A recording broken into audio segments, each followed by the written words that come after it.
Malaman niya nagpapanggap si Cassandra. Hindi man siya lubusang maniwala sa akin.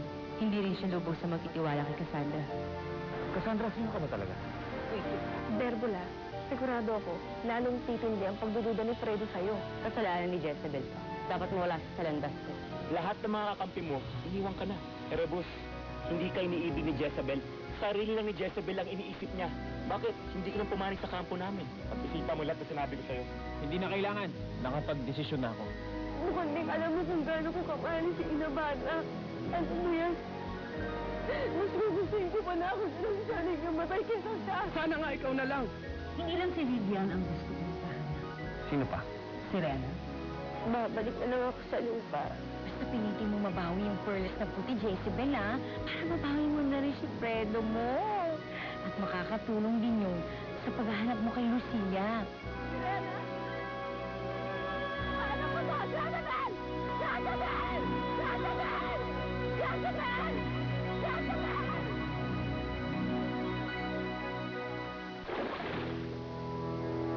Ang ganda naman ng mga modelo na to. Pero kung ikukumpara kay Cassandra, they pale in comparison. I know. What else can we do? Ayaw na ni Cassandra magmodelo.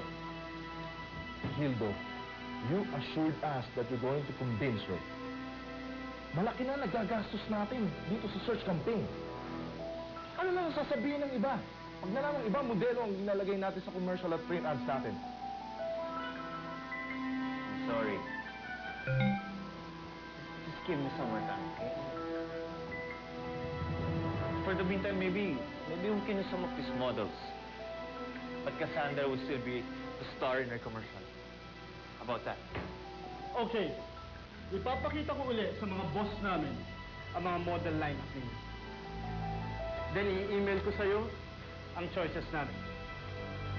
But I want you to know that we are really disappointed. At kailangan mahanap ninyo uli si Cassandra para magmodel. Pag nagkaganon, you give us no choice, but we're pulling out. Then, kailangan bayaran ng kumpanya ninyo ang lahat ng ginastos namin sa campaign. Wala na po humingi ng tawad si Erebus, mahal na Reyna. Nagsisisi na po siya sa mga ginawa niyang kasalanan. Aanhin ko naman ang kanyang pagsisisi. Kahit kumampi pa siya sa atin. Ano naman ang mapapala ko kung patawarin ko siya? Wala. Nagkakamali po kay mahal na Reyna. Pwede po natin gamitin si Erebus laban sa ating mga kalaban. May mga impormasyon siyang nalalaman. Sigurado po akong alam niya kung saan nagtatago si Amakura at Bukanding. At si Jezebel. May komunikasyon sila sa isa't isa. May kabibi si Jezebel na nag-uugnay sa kanya si Renea. Pwede natin gamitin si Erebus para kausapin si Jezebel para pabalikin siya dito. Jezebel! Sinini yata yun! Hoy, dali! Sinini yata yun! Jezebel! Salot dyan! Huwag niyo sasaktan, bahawa kayo! Kung sa bagay, pinagkakatiwalaan ni Jezebel si Erebus at magagawa niyang linlangin si Jezebel.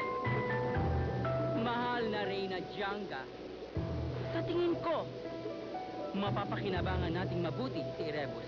Mahal na Reyna, bigyan pa po natin si Erebus ng isa pang pagkakataon para maisalbang sarili niya. Siya lang po ang pag-asa natin para mabuli natin si Jezebel at tuluyang mapatay.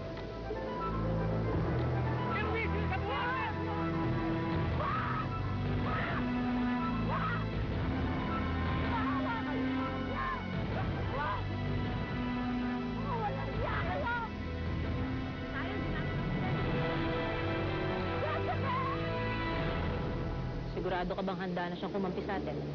Oo, mahal na Reyna. Tanggap na ni Erebus na hindi niya tayo dapat kalabanin. Hawak na natin ang kanyang katapatan.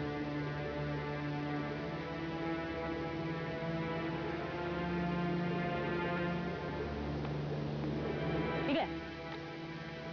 Pumapayag na ako na palayain siya. Pero oras na biguin niya tayo. Kahit kapatid mo pa siya, hindi ako magdadalawang isip na ipapatay siya. Binibigay kong salita ako ngayon. Oras na kalabaning patay ni Erebus. Ako na mismo puputo sa puto.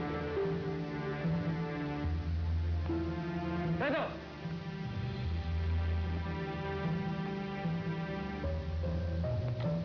Tama ba dinig ko? Fredo tawag mo sa akin. Parang masyado kaya ito naging komportable sa boss mo, Gildo. Why? Do you want me to call you Sir Fredo?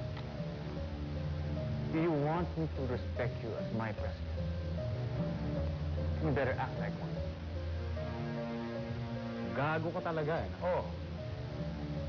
Gago na kung gago. But I can honestly say that I am doing my job.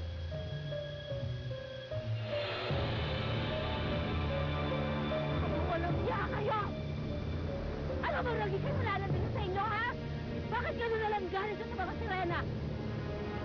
Wala silang kasalanan. Kung meron bang dapat pandirihan at katakutan, kayo yun! Mapagusgaw mga tao! Fredo, dahil sa'yo mawawala ang major accounts natin. You want Cassandra. Pero anong ginagawa mo? As the president of this company, dapat kinukumbinsi mo siya magmodelo. She can be our biggest asset. Cassandra is not just a product na pwede natin gamitin basta-basta just to suit our needs. May karapatan siya tumanggi. Kung ayaw niya, diwag. Now, if you're really doing your job, dapat ginawa mong kumbinsihin ng mga kliyente na maghanap ng ibang modelo. Ang dami-daming modelo dyan. Why not get a celebrity endorser na maganda? But I want Cassandra. Balik-balik ang babae na to eh. Huwag natin patulan yan. Tara, bali yan.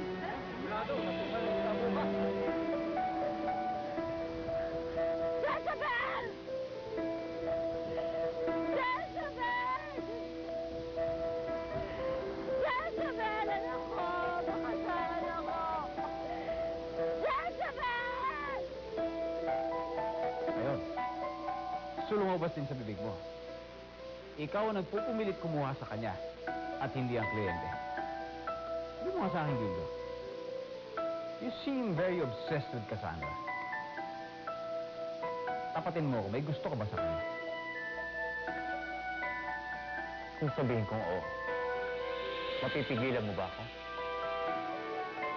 Well, you can never have her. Because she's mine. Kaya tigilan mo na yung kahibangan mo. Mag-aaksaya ka lang ng panahon. Oh, and by the way, kung talagang ayaw mo yung pagpapatakbo ko dito sa kumpanya, edi, might as well do us a favor and resign. Gagawin pa kita ng recommendation letter. Gagandahan ko pa. Hindi mo ako lubusang nakikilala sa'yo. Hindi ako sumusuko. Mapapasakin din si Cassandra. She belongs to me.